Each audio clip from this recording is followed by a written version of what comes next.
Good afternoon students. Last day हम लोगों ने देखा था आपका जो टॉपिक था यूनिट सेल्स, किस टाइप की आपकी यूनिट सेल्स होती हैं वो चीज़ें देखी थी हम लोगों ने। आज हमारा नेक्स्ट टॉपिक है calculation of density of unit cell. ठीक है, क्या है? Calculation of density of unit cell. तो फॉर्मूला होता है उसके लिए, तो हम कैसे कैलकुलेट करेंगे आपका जो भी यूनिट सेल है उसकी डेंसिटी हम कैसे कैलकुलेट कर पा रहे होते हैं वो देखेंगे हम। क्या देखना है हमें?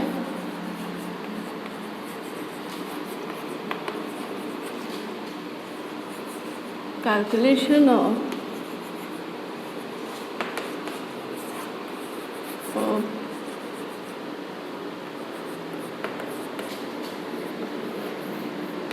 Unit cell. ठीक है, calculation of density of unit cell. तो किसी भी यूनिट सेल की कैलकुलेशन की डेंसिटी क्या है उसे कैलकुलेट करने के लिए आपका फॉर्मूला होता है, उसे हम देखेंगे यहाँ पे। क्या हो जाएगा formula? Density of unit cell is equal to, यहाँ पे क्या देखेंगे हम?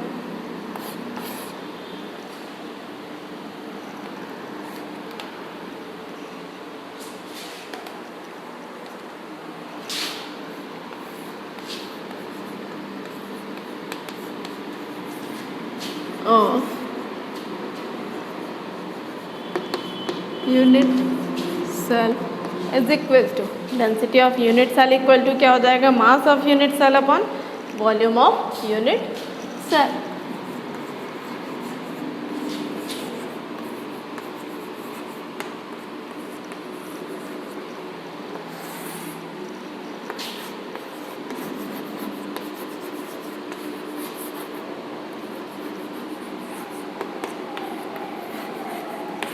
ठीक है, आपको मालूम होगा density is equal to mass upon volume, तो वही है same. Density of unit cell is equal to mass of unit cell upon volume of unit cell. अब मास ऑफ यूनिट सेल को हम कैसे और भी डिफाइन कर सकते हैं, तो क्या हो जाएगा यहाँ पे? इज इक्वल टू क्या हो जाएगा? Number of atom in unit cell is into mass of an atom. क्या हो जाएगा यहाँ पे? Number of atoms in unit cell. क्या हो जाएगा? Number of atoms in unit cell into mass of atom into mass of atom. ठीक है, अपॉन यहाँ पे हम क्या कह रहे थे? Volume of unit cell. तो क्या हो जाएगा यहाँ पे? वॉल्यूम ऑफ यूनिट सेल बोलो या फिर ए क्यूब बेस से कह सकते हो। ठीक है, वॉल्यूम ऑफ यूनिट सेल आपका क्या होता है? ए क्यूब हो जाएगा। ठीक है, देन नेक्स्ट वन, अब mass of an atom. Mass of atom वहाँ पे बोल रहा है, तो मास ऑफ एटम हम कैसे फाइंड करेंगे? क्या होता है आपका मास ऑफ एटम? तो उसके लिए क्या हो जाएगा? यहाँ पे देख लेते हैं क्या हो जाएगा। Mass of an atom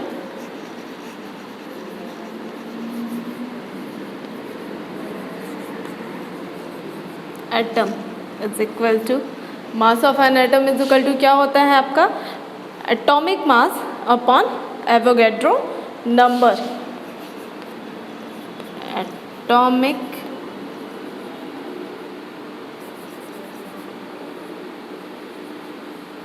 mass upon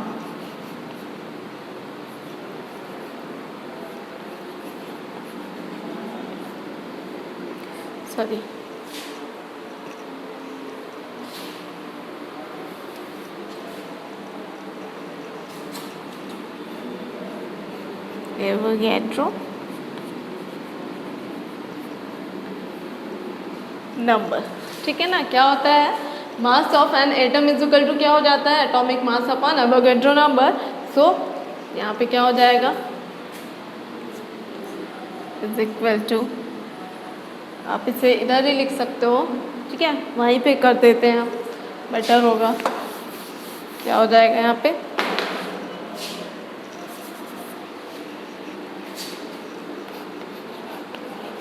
mass of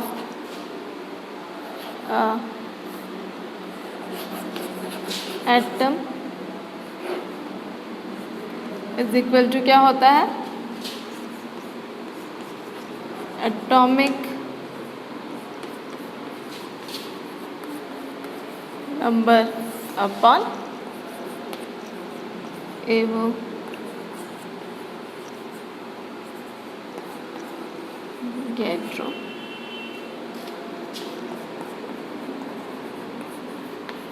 number. ठीक है, यहाँ पे क्या हो जाएगा, because mass of atom is equal to atomic number upon Avogadro number. ठीक है, तो इज इक्वल टू क्या हो जाएगा, यहाँ पे आपका रिप्रेजेंटेशन हम देखेंगे तो number of atoms in unit cell को हम किससे रिप्रेजेंट कर रहे होते हैं, जेड से। ठीक है, जेड से रिप्रेजेंट कर रहे होते हैं। मास ऑफ एटम को हम किससे रिप्रेजेंट कर रहे होते हैं, स्मॉल एम से। ठीक है, मास ऑफ एटम क्या हो जाता है, स्मॉल एम। वो एटॉमिक नंबर क्या होता है, कैपिटल एम से रिप्रेजेंट कर रहा होता है इसे। एवोगैड्रो नंबर आपका क्या होता है, N0। ठीक है, इसे हम कैसे रिप्रेजेंट कर रहे होते हैं, N0 से।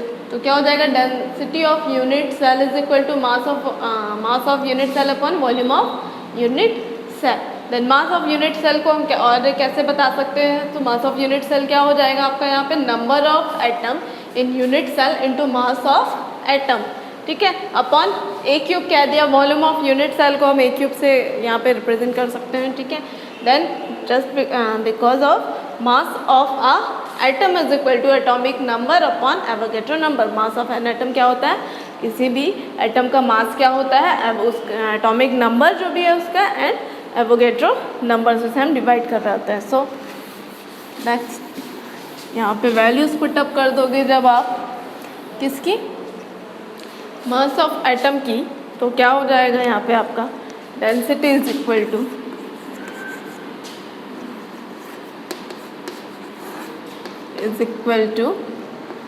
क्या हो जाएगा यहाँ पे, क्या कह रहा है, number of atom in unit cell.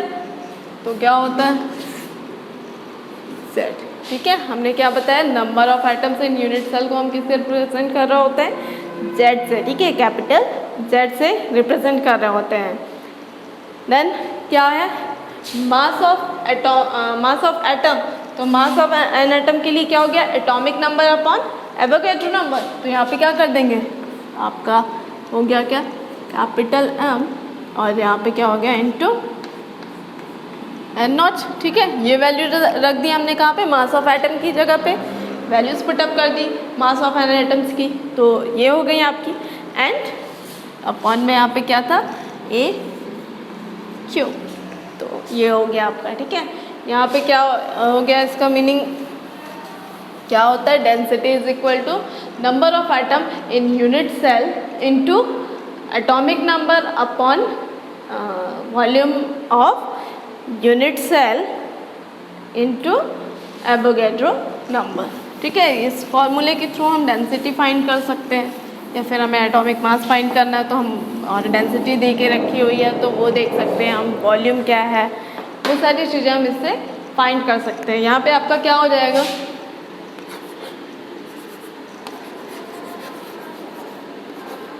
Pair Z equal to क्या है, यहाँ पे Z इक्वल टू क्या होता है, number of particles in unit cell. क्या हो जाएगा, नंबर ऑफ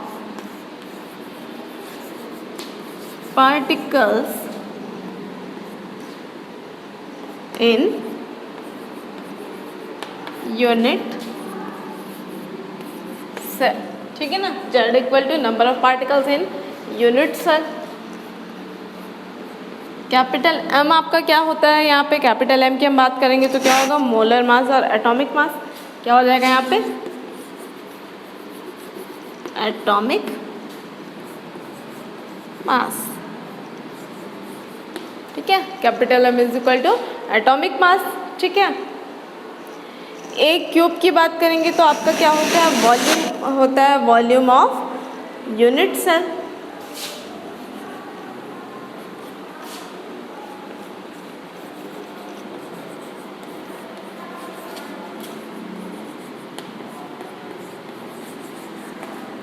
ठीक है, और एक क्यूब की जगह पे अगर हमने ए कर दिया तो वहाँ पे क्या होता है, edge length of unit cell. ठीक है, यूनिट सेल के किसी भी एज का जो लेंथ होता है वही होगा आपका, वो ए हो equal to sorry edge length of unit cell. तो वॉल्यूम ऑफ यूनिट सेल क्या हो जाएगा, ए क्यूब।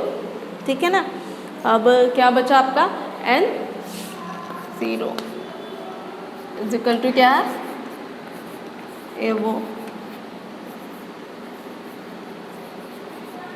गैड्रो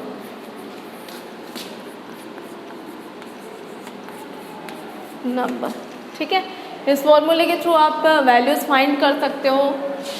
आपके न्यूमेरिकल्स अगर आ रहे हैं कि कोई भी यूनिट सेल की डेंसिटी क्या है, अगर वहाँ पे क्या दे के रखा है, नंबर ऑफ पार्टिकल्स दे के रखे हुए हैं, एटॉमिक मास दे के रखा हुआ है, ठीक है, उसकी जो वॉल्यूम है, वो सारी चीज़ें अगर वहाँ पे दे के रखी हुई हैं तो वैल्यूज़ हम फाइंड कर सकते हैं। ठीक है, अब यहाँ पे आपका एक क्वेश्चन दे के रखा हुआ है।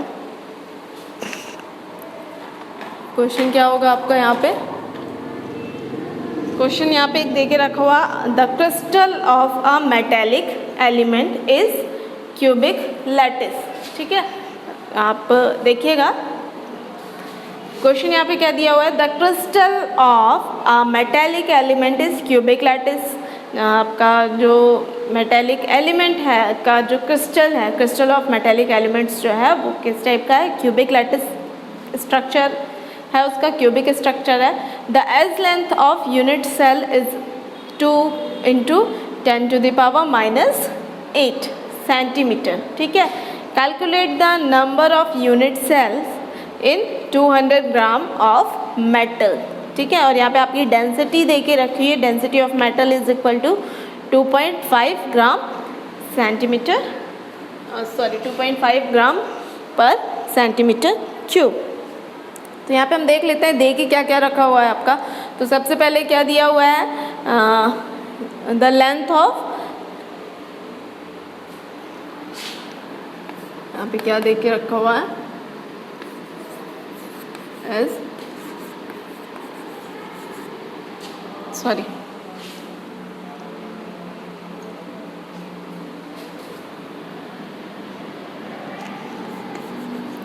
Edge length of unit cell equal to क्या देके रखा हुआ है, 2 × 10⁻⁸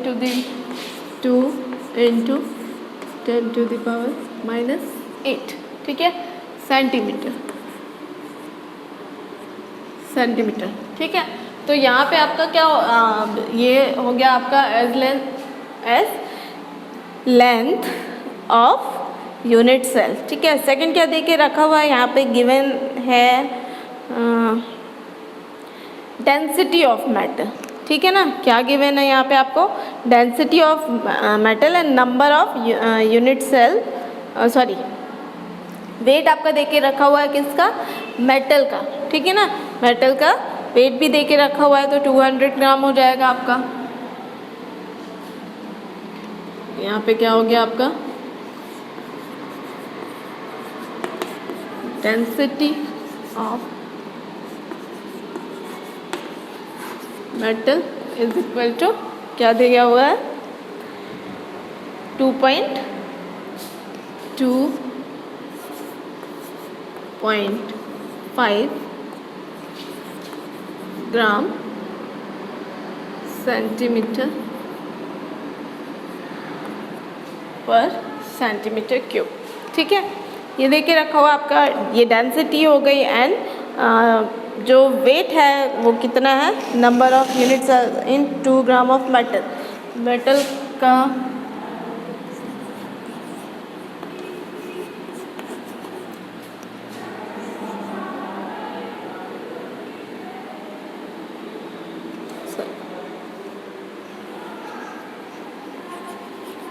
of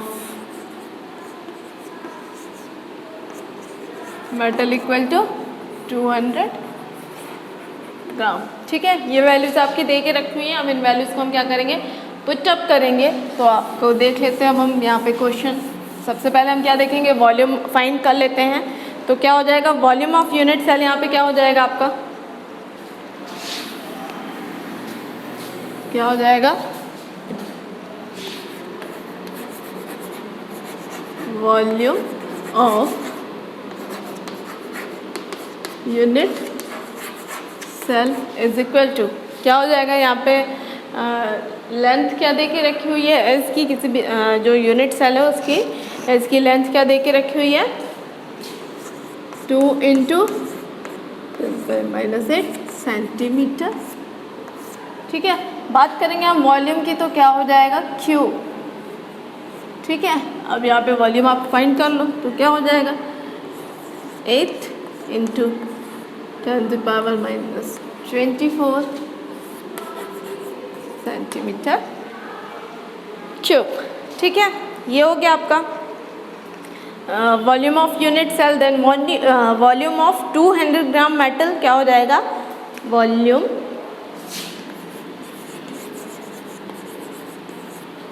ऑफ 200 ग्राम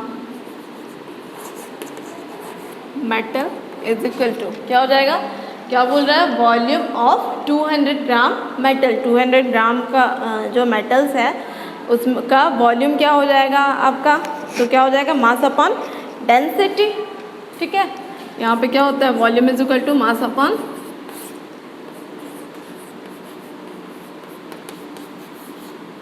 डेंसिटी। ठीक है, क्या होता है, मास अपॉन डेंसिटी। अब मास और डेंसिटी की वैल्यूज आप यहाँ पे पुटअप कर दो। मास क्या कह रहा है आपका यहाँ पे, 200 अपॉन डेंसिटी क्या है, 2.5। ठीक है, यही बोल रहा है ना, मास अपॉन डेंसिटी। तो क्या हो जाएगी यहाँ पे वैल्यूज आपकी 80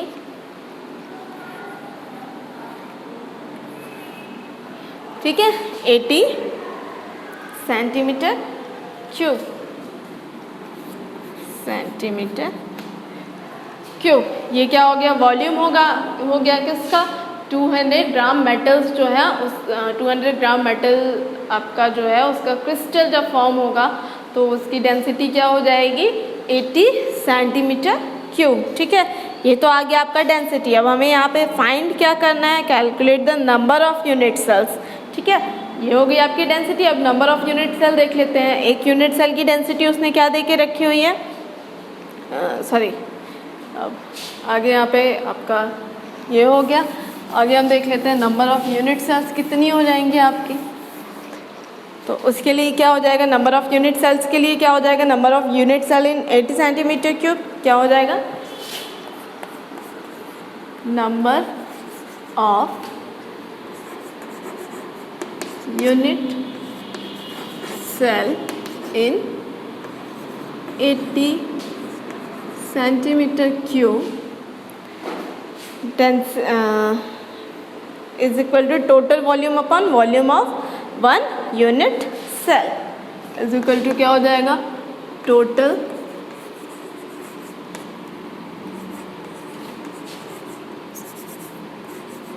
वॉल्यूम अपॉन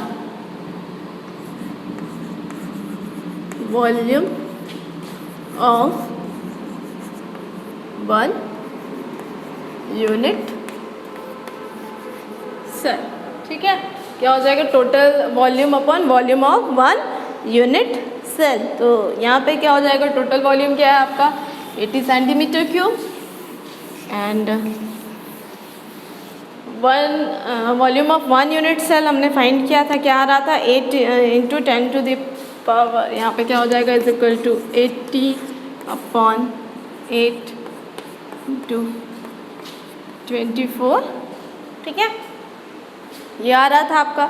अब यहाँ पे जब हम वैल्यूज़ फाइंड करेंगे तो क्या हो जाएंगे आपकी, इधर पे इज इक्वल टू क्या हो जाएगा, इधर 1 इंटू 10 टू द पावर 25। ठीक है, 1 इंटू 10⁻25 कैसे होंगे आपका यहाँ पे 8 1 जा 8 8 10 जा, ठीक है, और ये 10⁻24 को जब ऊपर लेके आएंगे तो यहाँ पे क्या हो जाएगा, ये आपका हो गया 1 इंटू 10⁻25, ये नेगेटिव है, ऊपर लेके जा रहे हो तो पॉजिटिव हो जाएगा। एंड इसका जो एक 0 है 10, उससे भी इसकी एक पावर क्या हो जाएगी, बढ़ जाएगी, तो 25 हो रहा होगा, ठीक है। तो ये हो गया आपका, यहाँ पे क्या हो जाएगा,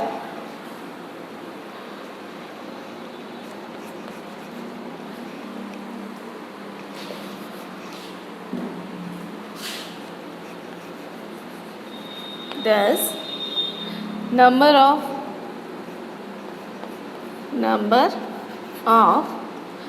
unit cell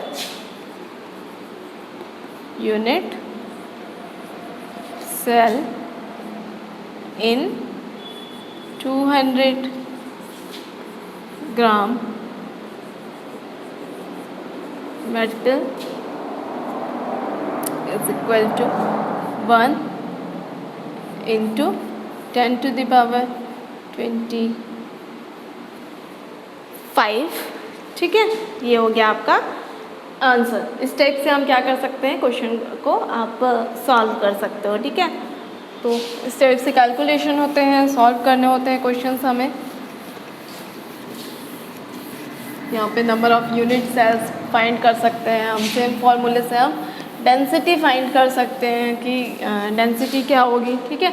वो सारी चीज़ें हम यहाँ पे देख सकते हैं। So calculation of density of unit cell, इस टाइप से वो आपके फॉर्मूले हो गए, इस टाइप से आपके न्यूमेरिकल्स होते हैं। नेक्स्ट टॉपिक जो हमारा है वो क्या है, packing in solids. Packing in solid की जो पैकिंग होती है वो किस टाइप से होती है वो हमें देखना है। तो कोई भी चीज़ स्टेबल होना चाहती है, ठीक है, कोई भी चीज़ जो भी है यहाँ पे वो क्या होना चाहती है, स्टेबल होना चाहती है। तो स्टेबिलिटी के लिए अगर आपका सॉलिड, जो भी आपको सॉलिड की प्रॉपर्टीज़ हम लोगों ने प्रीवियस में देखी है चैप्टर में, तो कोई भी सॉलिड कब स्टेबल होगा, जब उसकी डेंसिटी क्या होगी, मैक्सिमम होगी, ठीक है ना। जब किसी भी सॉलिड की डेंसिटी क्या होती है, मैक्सिमम होती है, तभी वो मोर स्टेबल होगा, ठीक है। तो यहाँ पे आपका जो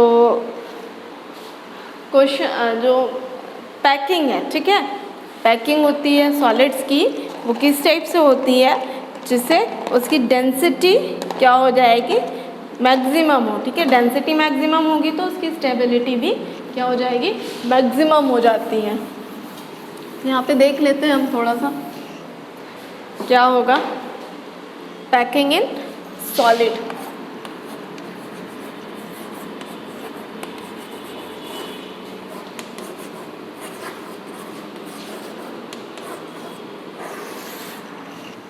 ठीक है, पैकिंग इन सॉलिड्स पे क्या होगा, आपकी जो ये इसकी स्टडी हम क्यों कर रहे हैं, क्योंकि कोई भी सॉलिड जो आपका मटेरियल है, सॉलिड मैटर है, वो क्या स्टेबल कब होगा, कौन सी कंडीशन पे स्टेबल होता है, जो हम लोगों ने प्रीवियस में आपकी कैरेक्टरिस्टिक्स पढ़ी हैं सॉलिड्स की, वो सारी चीज़ें अब क्या कर रहा होगा, फॉलो कर रहा होगा। उसमें मेन है आपका एक कि जो सॉलिड्स होते हैं उनकी डेंसिटी क्या होती है, मैक्सिमम होती है, ठीक है। तो कोई भी चीज़ जो भी होगी वो क्या चाहेगी, स्टेबिलिटी चाहेगी कि वो स्टेबल हो, मोर स्टेबल हो। तो उसके लिए क्या करना होता है, जो आपके सॉलिड्स होते हैं वो उसका जो अरेंजमेंट, कॉन्स्टिट्यूएंट पार्टिकल्स का जो अरेंजमेंट है वो कुछ इस टाइप्स का होता है कि उनकी जो डेंसिटी है वो क्या हो, मैक्सिमम हो, ठीक है। मैक्सिमम जो भी डेंसिटी हो सकती है किसी भी सॉलिड की में, जो उसके कॉन्स्टिट्यूएंट पार्टिकल्स उनके अरेंजमेंट के कारण वो उसी के अकॉर्डिंग आपका अरेंजमेंट होता है, ठीक है। तो जो भी आपके कॉन्स्टिट्यूएंट पार्टिकल्स हैं वो किस टाइप से अरेंज होगी, जो सॉलिड का फॉर्मेशन हो रहा है जिस सॉलिड का, उसकी डेंसिटी क्या हो जाए, मैक्सिमम। एंड डेंसिटी उसकी मैक्सिमम होगी तो क्या हो जाएगा, स्टेबिलिटी भी इसकी मैक्सिमम हो जाएगी, ठीक है। तो यहाँ पे आप ये जो पैकिंग होती है, पैकिंग इन सॉलिड्स, वो 2 टाइप से होती है, ठीक है। First one is 2 dimensional close packing. 2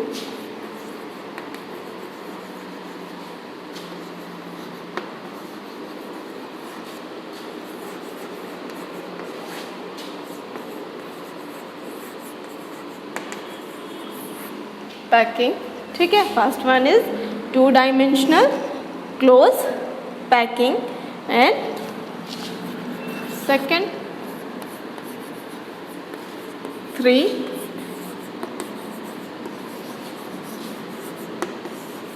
dimensional close packing. ठीक है, थ्री डायमेंशनल क्लोज पैकिंग। तो टू टाइप्स यहाँ पे आपके जो सॉलिड्स हैं उनकी पैकिंग हो रही होती है। First one is two dimensional close packing, second one is three dimensional close packing. आपका जो सॉलिड है वो किस टाइप से है, टू डायमेंशनल है या थ्री डायमेंशनल, जो सॉलिड है उसका स्ट्रक्चर 2D है या 3D है, उसके अकॉर्डिंग हम यहाँ पे देख रहे होते हैं चीज़ें। ठीक है, उसके अकॉर्डिंग हम यहाँ पे देखेंगे कि उनका जो उनके जो कॉन्स्टिट्यूएंट पार्टिकल्स हैं उनका अरेंजमेंट कैसा कैसा होता है, जिससे कि उनकी वो जो आपके सॉलिड्स हैं वो मोर स्टेबल होंगे। ठीक है, तो यहाँ पे उससे पहले एक चीज़ जो आपका यूज़ होगी यहाँ पे टू डायमेंशनल और थ्री डायमेंशनल मतलब पैकिंग ऑफ सॉलिड्स में जो यूज़ हो रही होती है उसे हम यहाँ पे थोड़ा सा देख लेते हैं। कोऑर्डिनेशन नंबर में भी आप लोगों ने सुना होगा, नाम तो सुन रखा होगा इसका, कोऑर्डिनेशन नंबर सुना तो होगा। तो क्या होता है कोऑर्डिनेशन नंबर, उसे हम देख लेते हैं। क्या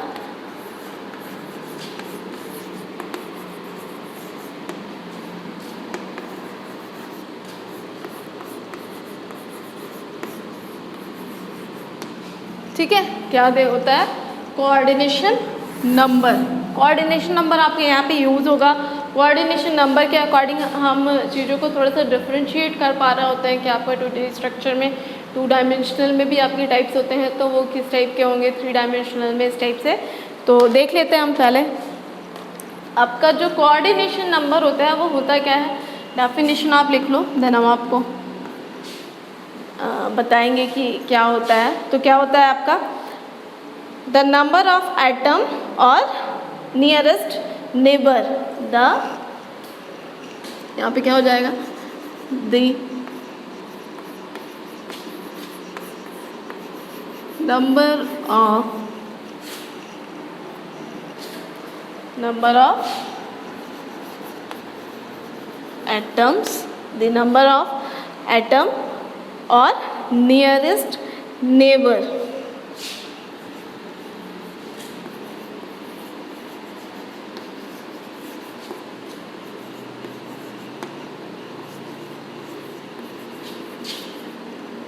sorry,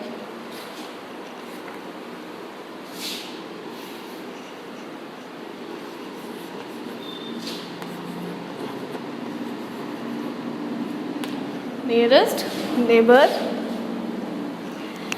that surround any atom that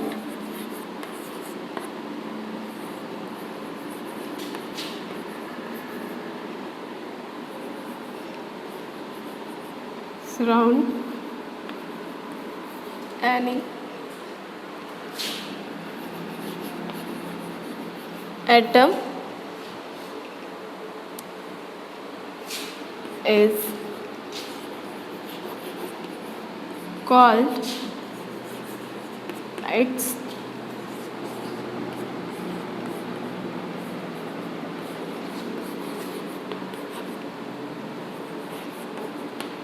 coordination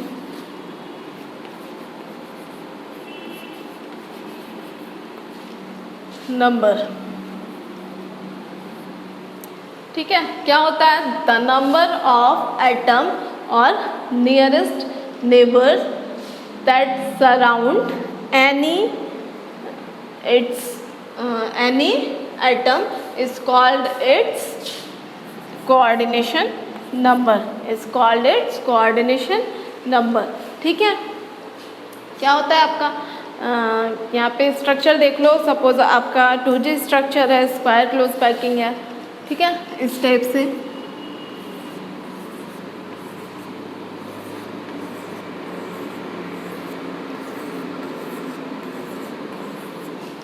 ठीक है।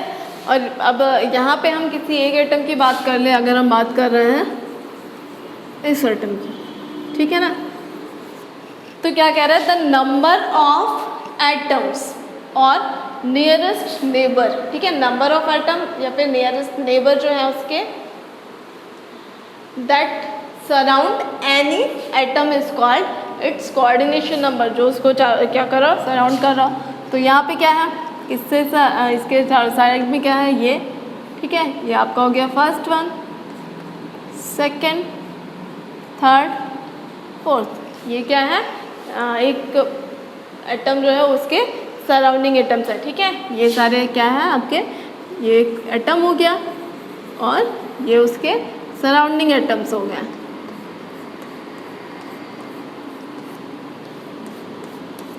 ठीक है, तो यही कह रहा है आपका जो कोऑर्डिनेशन नंबर होते हैं वो यही होते हैं कि पर्टिकुलर एटम उसके नेबर्स जो होते हैं जिनसे वो डायरेक्टली टच हो रहा होता है या फिर जो उसके सराउंडिंग्स में होते हैं उन्हें हम क्या बोलते हैं, उस पर्टिकुलर एटम का कोऑर्डिनेशन नंबर होता है। ठीक है, तो यहाँ पे अगर हम इस एटम का कोऑर्डिनेशन नंबर देखेंगे तो क्या हो जाएगा 4, क्योंकि वो कितने एटम से सराउंडेड है, कितने अदर एटम से सराउंडेड है, तो 4 एटम से सराउंडेड। तो यही होती है आपके कोऑर्डिनेशन नंबर्स कि कोई भी पर्टिकुलर एटम कितने अदर एटम से टच कर रहा है, उसके सराउंडिंग्स में कितने एटम्स हैं, उसी के अकॉर्डिंग आपका कोऑर्डिनेशन नंबर होता है। जो जिन भी एटम्स को वो डायरेक्टली टच पे होता है जिनसे, वही उनकी क्या होती है, कोऑर्डिनेशन नंबर्स होते हैं। तो ये आपके कोऑर्डिनेशन नंबर, इसी के अकॉर्डिंग हम देखेंगे 2 डायमेंशनल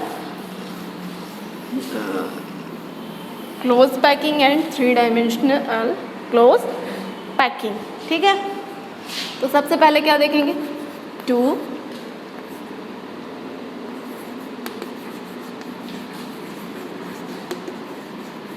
डायमेंशनल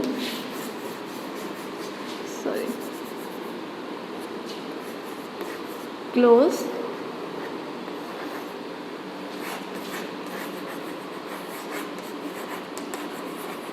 पैकिंग। ठीक है ना, सबसे पहले यहाँ हमें क्या देखना है, 2 डायमेंशनल क्लोज पैकिंग। तो 2 डायमेंशनल क्लोज पैकिंग क्या होती है, packing of constituents of a crystal in a plane is called 2 dimensional close packing. ठीक है ना, क्या हो जाएगा, packing of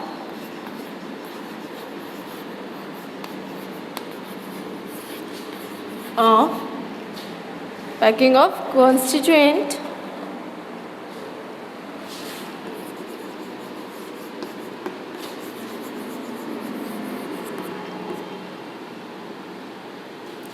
packing of constituent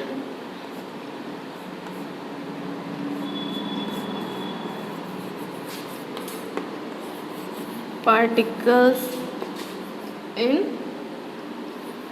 a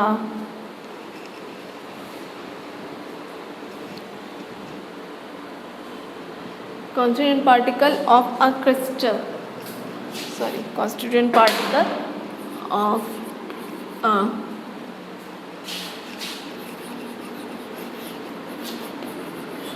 crystal in a plane is called 2 dimensional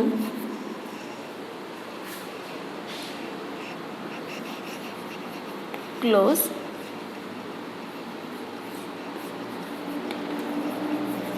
packing. ठीक है, क्या होता है आपके जो 2 डायमेंशनल क्लोज पैकिंग है, तो किस टाइप से होगी कि packing of constituent particles of a crystal in a plane, किसी एक प्लेन पे जो कॉन्स्टिट्यूएंट पार्टिकल्स हैं उनका अरेंजमेंट जो होता है, पैकिंग जो होती है किसी प्लेन में, उसे हम क्या बोलते हैं। अगर किसी प्लेन पे आपके जो कॉन्स्टिट्यूएंट पार्टिकल्स हैं वो क्या हो रहे हैं, पैक्ड हो रहे हैं, अरेंज हो रहा है, तो वो किस टाइप का अरेंजमेंट होता है, 2 डायमेंशनल क्लोज पैकिंग होती है। ठीक है, यहाँ पे हम देखेंगे देन आपके 2 dimensional close packing again 2 type से होती है। फर्स्ट वन इज आपका स्ट्रक्चर अगर क्या हो, स्क्वायर्ड हो, एंड सेकेंड हेक्सागोनल स्ट्रक्चर हो। ठीक है, फर्स्ट वन इज जब आपकी पैकिंग क्या हो, स्क्वायर क्लोज पैकिंग, ठीक है। 2 डायमेंशनल में क्या होते हैं आपके, अगेन क्या होंगे, first one is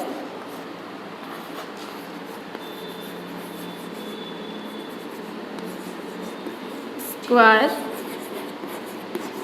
close packing, ठीक है, square close packing. And second one is hexagonal close packing. तो सबसे पहले हम देख लेते हैं क्या स्क्वायर क्लोज पैकिंग। तो क्या हो जाएगा, इन this type of packing sphere of one line in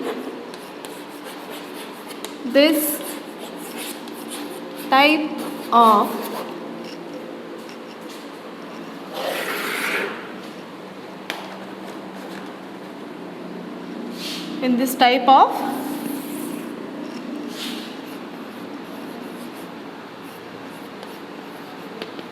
packing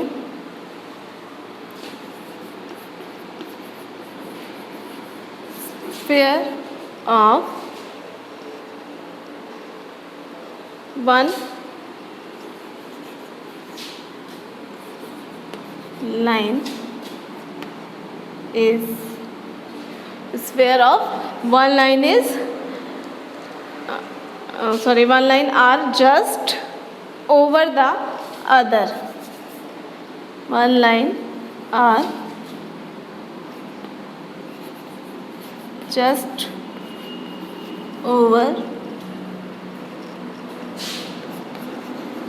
the other, just over the other, ठीक है। This type of packing has coordination number 4, ठीक है। ये आपका इम्पॉर्टेंट है क्योंकि आपका चैप्टर से आने क्या है ऑब्जेक्टिव टाइप क्वेश्चन। तो कभी कभी पूछ रहा होता है कि आपका स्क्वायर क्लोज पैकिंग जो है 2 डायमेंशनल स्क्वायर क्लोज पैकिंग में कोऑर्डिनेशन नंबर क्या होता है, या फिर इसके जो एग्जांपल्स हैं उसे देख के पूछ सकते हैं आपका कि इसका कोऑर्डिनेशन नंबर क्या है। तो उसके अकॉर्डिंग भी होता है, आपको कोऑर्डिनेशन नंबर से एक ऑब्जेक्टिव आ रहा होता है मोस्टली। तो यहाँ पे हम क्या देखेंगे, इट हैज़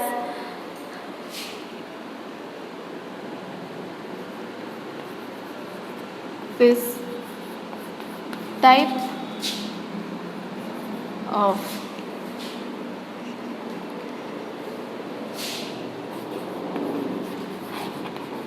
packing has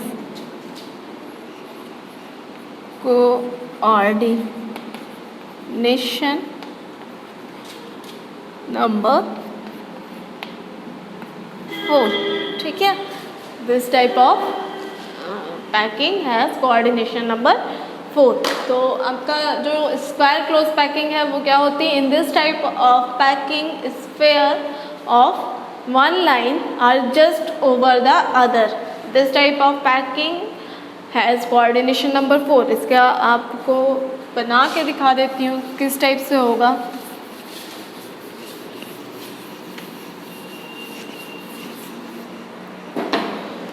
तो आपका 2 डायमेंशनल क्लोज पैकिंग जो होता है उसका स्ट्रक्चर किस टाइप से होगा आपका,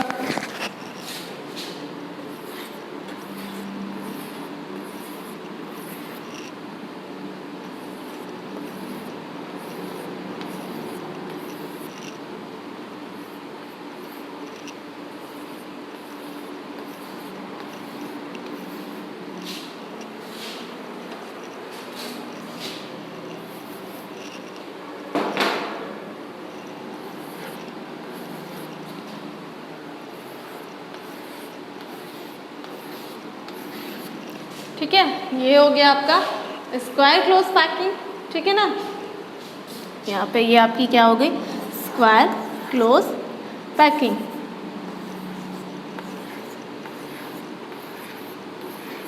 ठीक है, यहाँ पे ये क्या होते हैं आपके स्क्वायर क्लोज पैकिंग हो गई। स्क्वायर क्लोज पैकिंग में क्या होते हैं आपके, यहाँ पे उसने क्या बोला कि स्क्वायर क्लोज पैकिंग जो होती है वहाँ पे जो स्फेयर्स होते हैं वो क्या होते हैं, जस्ट स्फेयर लाइंस जो है आपकी, जैसे आपका ये एक स्फेयर लाइन हो गया, ठीक है, उससे जस्ट ऊपर एक सेकंड लाइन होता है आपका, ठीक है, जस्ट ऊपर आपका क्या हो जाएगा, सेकेंड लाइन 2 डायमेंशनल एक प्लेन पे होता है तो दैट मीन्स जस्ट बगल बगल पे होते हैं। एक स्फीयर जहाँ पे होगा उससे जस्ट बगल में सेकेंड स्फीयर हो जाएगा, देन थर्ड फोर्थ जो भी होंगे आपके उस टाइप से जितने भी होंगे ये हो गया, ठीक है।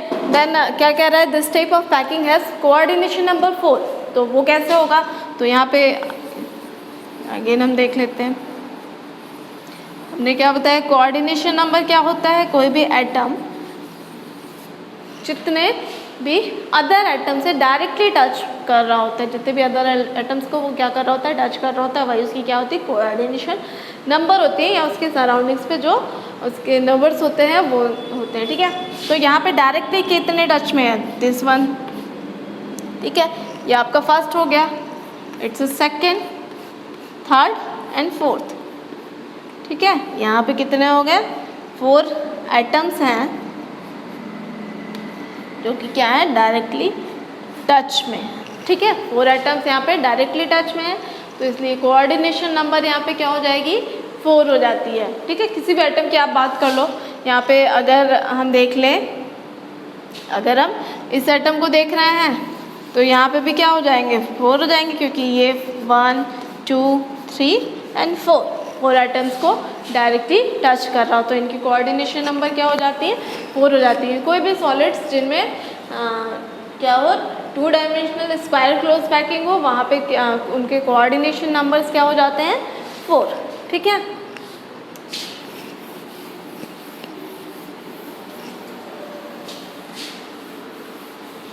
देख लेते हैं हम सेकेंड आपका जो यहाँ पे है, second one is hexagonal close packing, क्या हो जाएगा, हेक्सागोनल क्लोज पैकिंग, ठीक है। क्या हो जाएगा यहाँ पे आपका हेक्सागोनल क्लोज पैकिंग, ये भी आपकी 2 डायमेंशनल में हम बात कर रहे हैं हेक्सागोनल क्लोज पैकिंग की, तो क्या हो जाएगा, इन this type of packing sphere of, क्या हो जाएगा यहाँ पे, इन this type of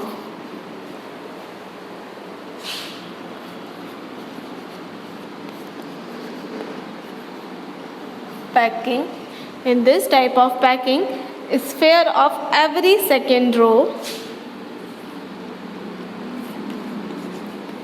sphere of every second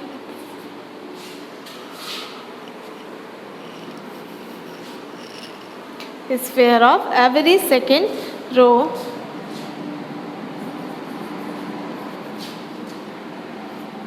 क्या बोल रहा है, sphere of every second row are seated in the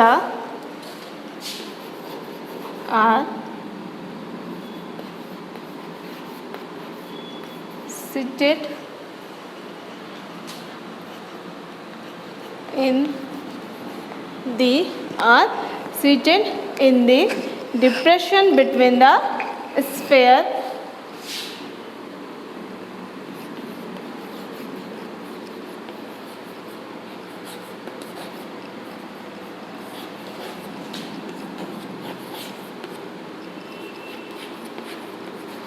between the sphere of first row, between the sphere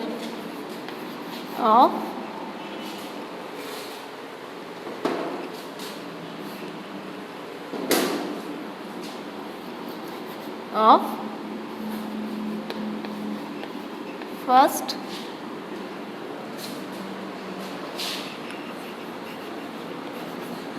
रो, ठीक है। क्या है, in this type of packing sphere of every second row are seated in the depression between the sphere of first row, ठीक है। ये हो गया आपके, तो इसे हम एक बार देख लेते हैं कि किस टाइप से हो जाएंगे आपके, एंड इसका कोऑर्डिनेशन नंबर क्या होगा। कोऑर्डिनेशन दिस टाइप, यहाँ पे जो कोऑर्डिनेशन नंबर होता है वो क्या होता है 6, ठीक है। This type of packing has coordination number 6।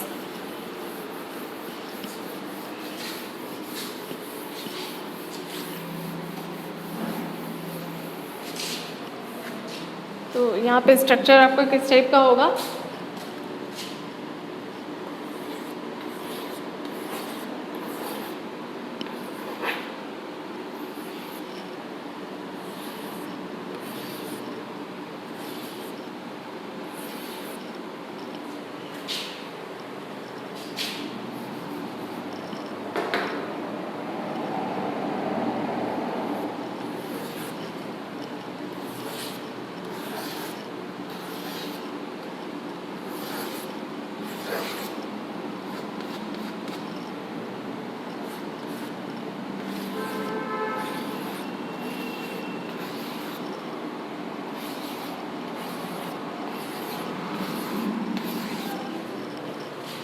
ठीक है।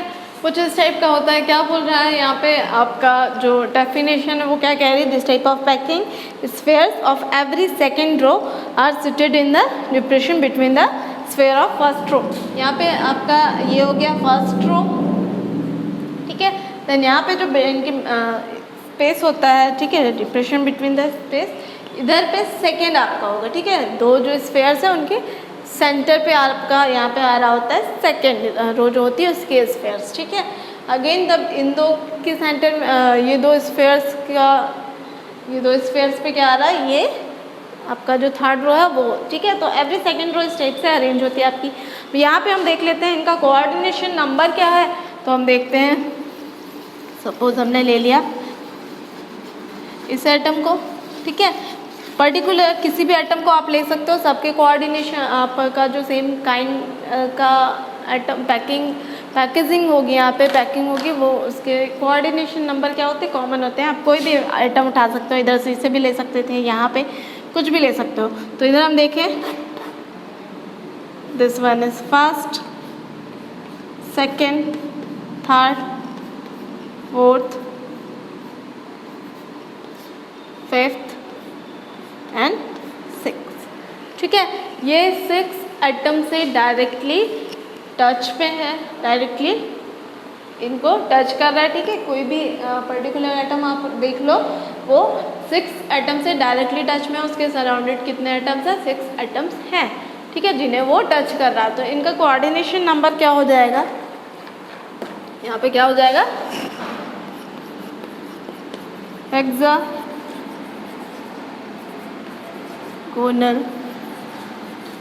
क्लोज पैकिंग हैज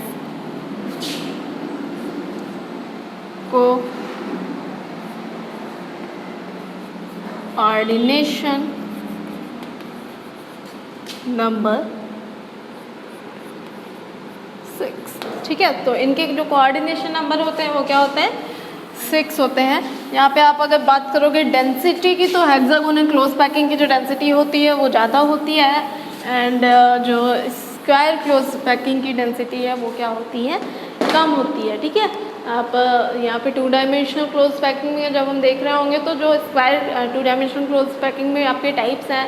तो अगर कोई भी सॉलिड स्क्वायर क्लोज पैकिंग है, उसके कॉन्स्टिट्यूएंट पार्टिकल्स जो है स्क्वायर शेप में पैक्ड हैं, देन वहाँ पे उसका जो डेंसिटी होता है वो कम होता है as compare to hexagonal close packing, ठीक है। तो यहाँ पे आपका ये हो गया। देन 3 डायमेंशनल क्लोज पैकिंग आपका नेक्स्ट टॉपिक है, वो हम आपको नेक्स्ट क्लास में बताएंगे। अभी आपको इन टॉपिक्स पे कहीं पे कोई डाउट हो तो आप पूछिएगा, ओके। Thank you.